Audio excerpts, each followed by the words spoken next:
As the storms roar outside, I think about when it rains, it pours. Excuse the pun.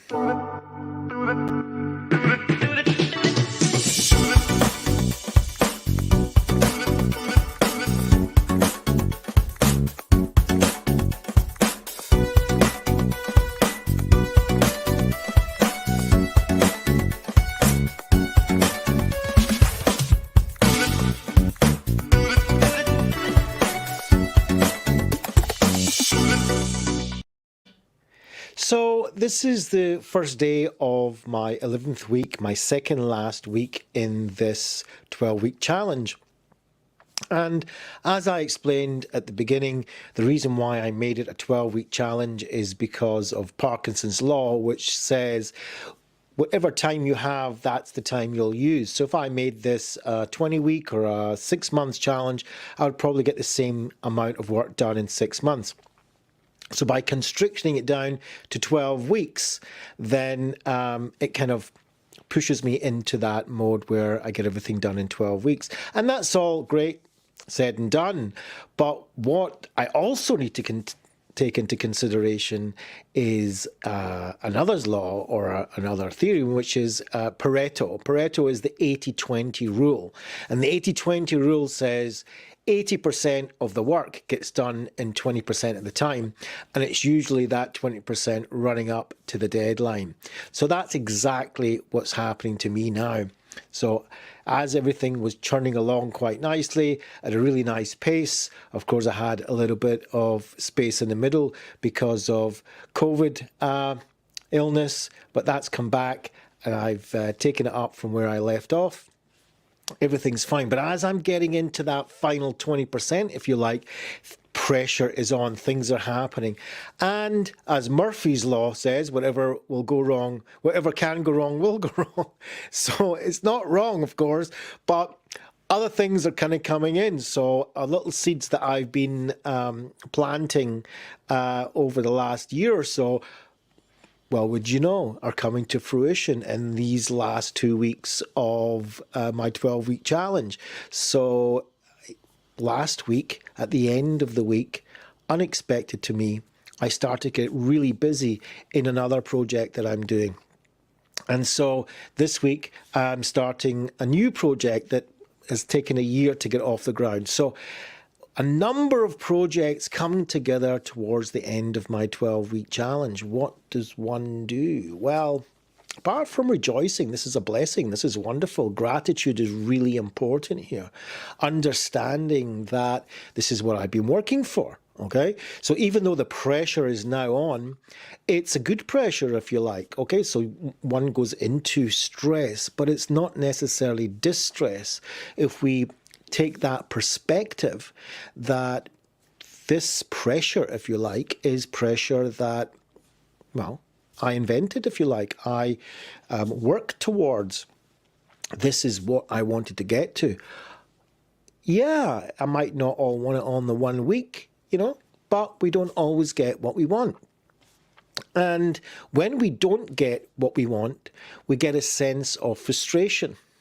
Right, that's that little 3-year-old in the supermarket not getting the chocolate bar that he wants, and a 3-year-old cannot express themselves very well, so they take a tantrum, 2-year-old, 3-year-old, right? And of course, the worst thing to do is to give them the chocolate bar.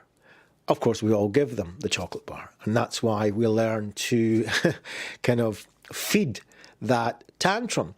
So when we're older and when we're adult, we don't go around, hopefully, banging our feet and head and arms off the ground, but we still can have a tantrum inside. And it's that little 2-year-old, 3-year-old saying, things are not really going the way I would like, you know, even though in the big scale they are going really well, it all kind of condenses into the last few days and it can become very high pressured. Now, some people can work really well under high pressure. I'm one of them, tend to work well under high pressure. And some people need to learn or up their tolerance to pressure if they're going to be able to continue to do what they've wanted to do. And this is a learning process, and there are skills to learn on how to do that. And I touched some of them as we've gone through this 12-week challenge.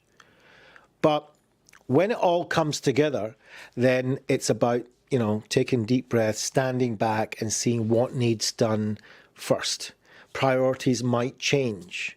Where you have a list, and I had a list of tasks that I want to do, sometimes unexpected comes in, and we need to be flexible enough. I need to be flexible enough to change the order of things, and where something was number 3 task might jump up to number 1 task or 2 task. And that is about behavioral and psychological flexibility. Psychological flexibility, that I am able to adapt to the context that it changes, and behavioural flexibility is not stamping my feet and saying, well, this is what I've decided and nothing else matters, but saying, okay, I understand that according to the context, I need to change things. That's what this 12-week challenge was teaching me. That's what this 12-week challenge was here to demonstrate to you that are watching and listening, that flexibility is key. Adapting to context is key, and not being rigid to my own rules. So, easier said than done. This is a practical live podcast. So I'm taking you through the days as I find them. And even the ones that are not that easy, I'm opening up and explaining what I do and how I manage to cope getting through it. So hopefully that was useful for you today. Dov Benyaacov-Kurtzman has embarked on a 12-week daily live challenge to disseminate a mixture of knowledge, combining his hand-picked golden nuggets from his personal library together with his decades of experience and learning. He is doing this as a committed action to service his values of contributing and helping others, using himself as the subject of this exercise. Despite his feelings of awkwardness, anxiousness and shame, which usually forms a barrier of uncomfortableness within, holding him back from accomplishing his goals. Dov Benyaacov-Kurtzman is an accomplished psychotherapist and clinical social worker with many years of learning and experience. And yet his self-disclosure of his vulnerability and openness is to demonstrate the human condition that we all experience from time to time. Disclaimer: the contents of this podcast, such as text, graphics, images and other material contained on the podcast, are for informational purposes only. The content is not intended to be a substitute for professional advice, diagnosis or treatment. Always seek the advice of your mental health professional or other qualified health provider with any questions you may have regarding your condition. Never disregard professional advice or delay in seeking it because of something you have heard on this podcast.